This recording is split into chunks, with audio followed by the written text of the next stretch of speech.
have a terrible villain laugh. That's fine, because I'm no villain. But I invite you to find out how to write a deliciously attractive villain.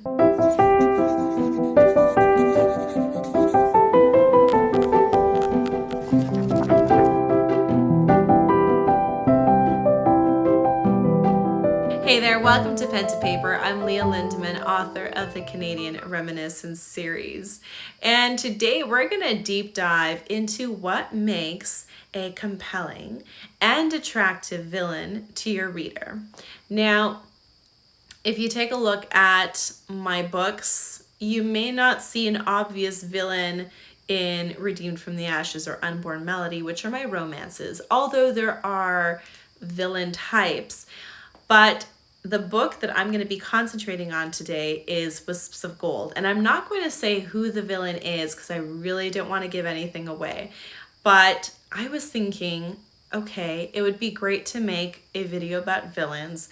This character was one of my favorite characters to write, was very, I should say, challenging to write because he was my first official villain, in the sense of taking up a lot of page time in my book, or more so than, let's say, the small page time villain in Redeemed from the Ashes.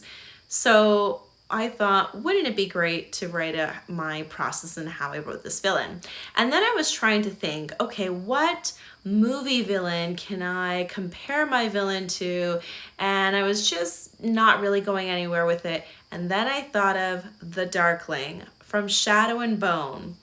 Now, I wrote my book Wisps of Gold way before I read Shadow and Bone. But when I really think of the Darkling and the villain in Wisps of Gold, they are very, very similar.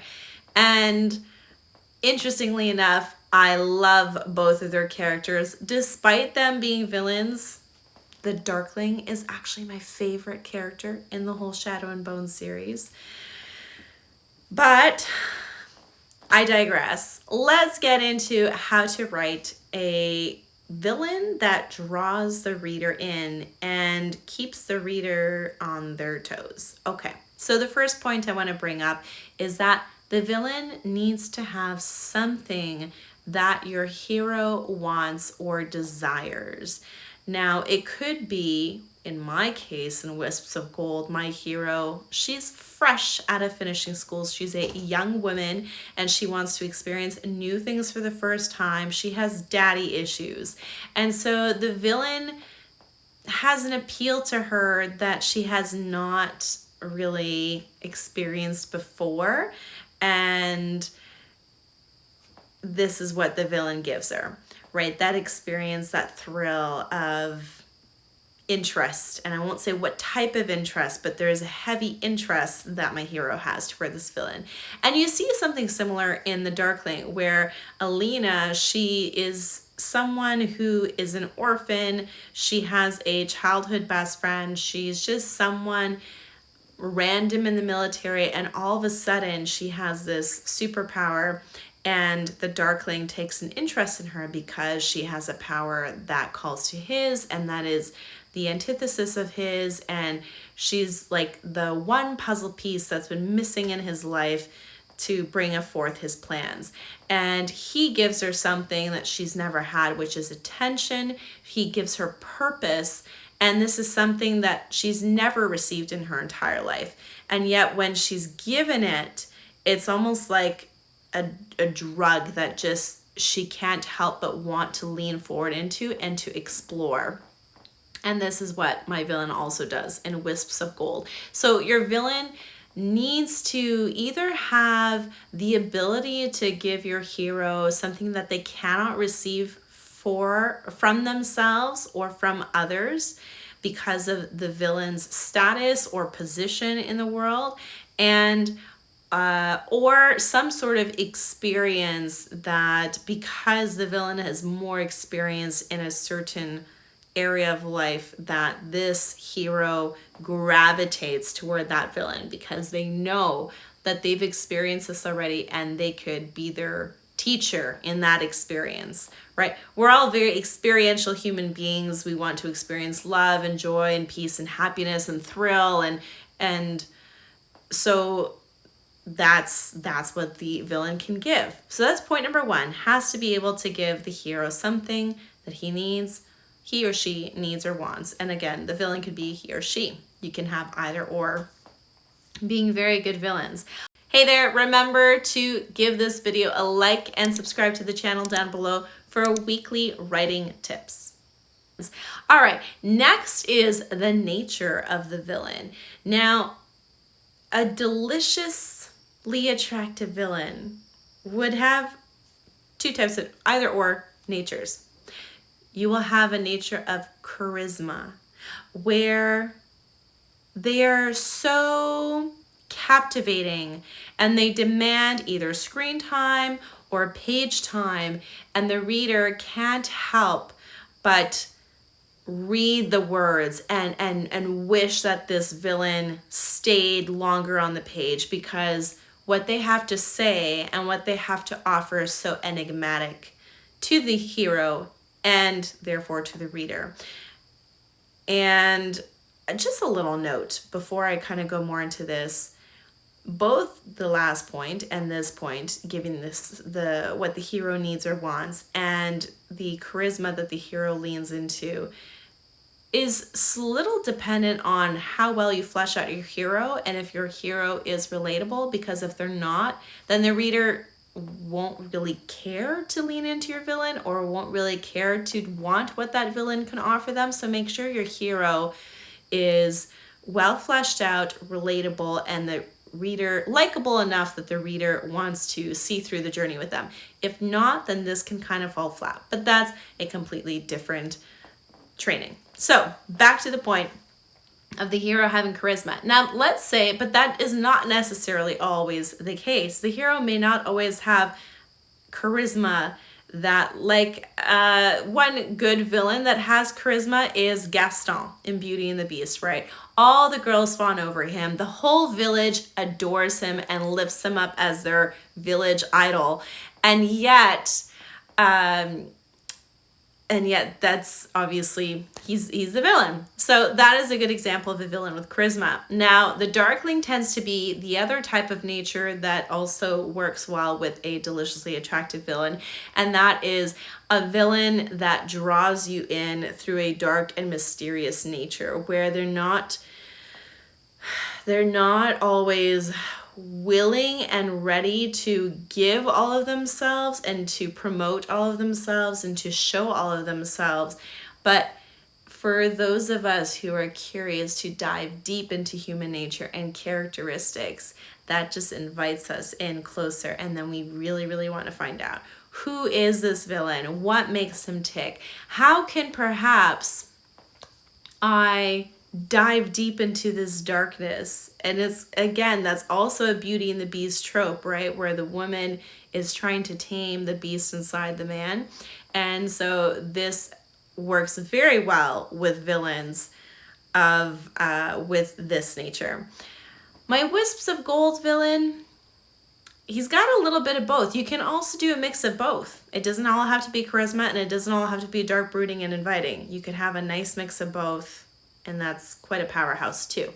All right, third point for a deliciously attractive villain is that, what was the point I had? Yes, the point I had was there has to be a reason why the people in the book, the other characters in the book, look up to this villain. Does your villain have wealth? Do they have a high society position? Do they have some sort of prestige? Are they known for something? You need to use, I'm not going to call them vices, because having power and having money is not a vice. Those are tools. They could be turned into vices. But you have to use natural things that draw humans toward another human, which is power, prestige, and money, right? Many of us, I would say probably the majority of us, are drawn to people with power because we know they have influence. And same thing with prestige. And we're drawn to people with money because they can give us things or they can do things that we can't. So it's the allure of not of the unordinary, the inordinary. I don't know which one. Unordinary, inordinary. And that is what the villain has, that kind of commands maybe not perhaps respect if they are known to be a villain, but some sort of healthy fear of what they can do and what they can accomplish. Point number 4 is that you give the villain a struggle of moral compass, that they are not just all evil, because all evil is kind of boring. It's lackluster. There's not much to it. It's what is the word now? It is there's nothing surprising about it. It's just what you expect. You get the expected and that's it. For those of us who like surprises, who like the unexpected, we want someone who struggles with certain, perhaps they don't have a moral compass for everything, but there may be 1 or 2 points that they struggle to do evil or to do bad on, because perhaps your hero is one of those points. If it's a kind of dark love story there with the villains, such as in Alina and the Darkling, where you have the Darkling is attracted to Alina and wants Alina for himself, and she has this attraction to him, and yet obviously she doesn't end up with him in the end because he's evil, and his evil desires never allow for a healthy blossoming relationship to happen. And so there has to be, perhaps they struggle to pursue an evil directive because a person is holding them back, or perhaps an ideal that they have clashes with what they need to do in order to achieve another objective.